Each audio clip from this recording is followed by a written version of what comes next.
ನಮಸ್ತೆ ಸ್ನೇಹಿತರೆ, ಎಲ್ಲರೂ ಹೇಗಿದ್ದೀರಾ? ಎಲ್ಲರೂ ಚೆನ್ನಾಗಿದ್ದೀರಾ ಅಂತ ಭಾವಿಸ್ತಾ ನಾನು ತುಂಬ ಈಸಿಯಾಗಿ ಫೆಸ್ಟಿವಲ್ಗೆ ಒಂದು ಯೂನಿಕ್ ಡಿಸೈನ್ನ ರಂಗೋಲಿನ ತೋರಿಸ್ತಾ ಇದ್ದೀನಿ. ಇದು ಶಂಕು ಪ್ಯಾಟರ್ನ್ ಡಿಸೈನ್ ಆಗಿರುತ್ತೆ. ನಾನು ಸ್ವಲ್ಪ ಎಲ್ಲ ಕಲರ್ ಮಿಕ್ಸ್ ಕಲರ್ಸ್ನ ಸೆಂಟ್ರಲ್ಲಿ ಹಾಕ್ಕೊಂಡು ಆನಂತರ ಶಂಕು ಡಿಸೈನ್ಗೆ ಸರ್ಕಲ್ ಶೇಪಲ್ಲಿ ಹಾಕಿ ಈ ರೀತಿ ಶಂಕು ಪ್ಯಾಟರ್ನ್ ಹಾಕ್ಕೋತಾ ಇದ್ದೀನಿ. ತುಂಬ ಈಸಿಯಾಗಿದೆ ನೋಡಿ. ಮೇಕಿಂಗ್ ವಿಡಿಯೋನ ನೋಡ್ಕೊಳ್ತಾ ನೀವು ಸಹ ಟ್ರೈ ಮಾಡಿ ಮನೆಯಲ್ಲಿ. ಯಾರು ಅರ್ಧಕ್ಕೆ ಸ್ಕಿಪ್ ಮಾಡದೆ ಪೂರ್ತಿ ವಿಡಿಯೋ ನೋಡಿ, ಇಷ್ಟ ಆಗುತ್ತೆ. ಇನ್ನೂ ಯಾರ್ಯಾರೆಲ್ಲ ಸಬ್ಸ್ಕ್ರೈಬ್ ಆಗದೆ ಈ ವಿಡಿಯೋ ನೋಡ್ತಿದ್ದೀರಾ ಅವರೆಲ್ಲ ಸಬ್ಸ್ಕ್ರೈಬ್ ಆಗಿ, ಹಾಗೆ ಬೆಲ್ ಐಕಾನ್ ಬಟನ್ನ ಪ್ರೆಸ್ ಮಾಡಿ. ನಾನು ಹಾಕೋ ಎಲ್ಲ ರಂಗೋಲಿಸ್ ನೋಟಿಫಿಕೇಷನ್ಸ್ ವಿಡಿಯೋಸು ನಿಮಗೆ ಬರುತ್ತೆ.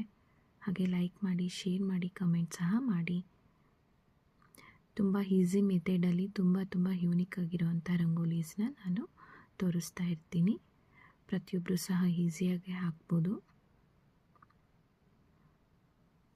ಕಲರ್ಸ್ನ ಹಾಗೆ ಅತಿ ಹೆಚ್ಚು ಕಡಿಮೆ ಬಳಸ್ಕೊಂಡು ನಾನು ರಂಗೋಲೀಸ್ನ ಹಾಕ್ತೀನಿ. ಆದರೆ ನೋಡಲಿಕ್ಕೆ ತುಂಬ ಚೆನ್ನಾಗಿ ಕಾಣುತ್ತೆ. ಕಡಿಮೆ ಕಲರ್ ಇದ್ದರೂ ಸಹ ನಾವು ರಂಗೋಲಿ ಪುಡಿ ಚೂಸ್ ಮಾಡೋದ್ರಲ್ಲೂ ತುಂಬ ಚೆನ್ನಾಗಿರೋ ರಂಗೋಲಿ ಪುಡಿನ ತಗೋಬೇಕಾಗುತ್ತೆ. ಡೈಲಿ ನಾವು ಯಾವುದೇ ರಂಗೋಲಿ ಪುಡಿಯಿಂದ ಹಾಕಿದ್ರೂ ಕೆಲವೊಮ್ಮೆ ಹಬ್ಬಕ್ಕೆ ಹಾಕಬೇಕಿದ್ರೆ ಪಾಕೆಟ್ನಲ್ಲಿ ಸಿಗುತ್ತೆ ರಂಗೋಲಿ ಪೌಡರ್. ಅದನ್ನು ನೋಡಿ ತಗೊಳ್ಳಿ. ತುಂಬ ಕಲರು ತುಂಬ ಬ್ರೈಟಾಗಿ ವೈಟಾಗಿ ಇರುತ್ತೆ. ತುಂಬ ಬ್ರೈಟ್ನೆಸ್ ಇರುತ್ತೆ ಅದು. ಆ ರಂಗೋಲಿಯಿಂದ ನಾವು ಆ ಪುಡಿಯಿಂದ ಹಾಕೋದ್ರಿಂದ ನಾವು ಹಾಕಿರೋ ರಂಗೋಲಿ ತುಂಬ ಹೈಲೈಟಾಗಿ ಚೆನ್ನಾಗಿ ಕಾಣುತ್ತೆ. ನೋಡಿ, ಪೆಟಲ್ಸ್ನ ಹಾಕ್ಕೊಳ್ತಾ ಇದ್ದೀನಿ. ಒಂದು ಸರ್ಕಲ್ ಹಾಕ್ಕೊಂಡು ಅದರ ಸುತ್ತೂ ಸಹ ನಾನು ಮತ್ತೆ ಇನ್ನೊಂದು ಪೆಟಲ್ಸ್ನ ಜಾಯಿಂಟ್ ಮಾಡ್ತಾ ಹೋಗ್ತೀನಿ. ಬೇಕಿದ್ದರೆ ನಾವು ಅದೇ ಒಂದು ಪೆಟಲ್ಗೆ ಕಲರು ಬೇಕಾದರೆ ತುಂಬ್ಕೋಬೋದು ಅಥವಾ ಶೇಡಿಂಗ್ ಸಹ ಮಾಡ್ಕೋಬೋದು.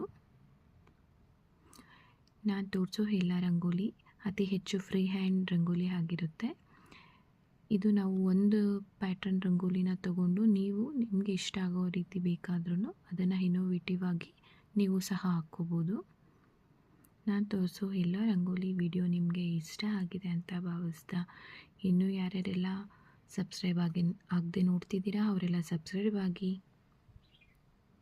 ಈ ವಿಡಿಯೋ ಇಷ್ಟ ಆಗಿದ್ದರೆ ಲೈಕ್ ಮಾಡಿ, ಹಾಗೆ ಶೇರ್ ಮಾಡೋದನ್ನು ಮರಿಬೇಡಿ. Thank you for watching this video.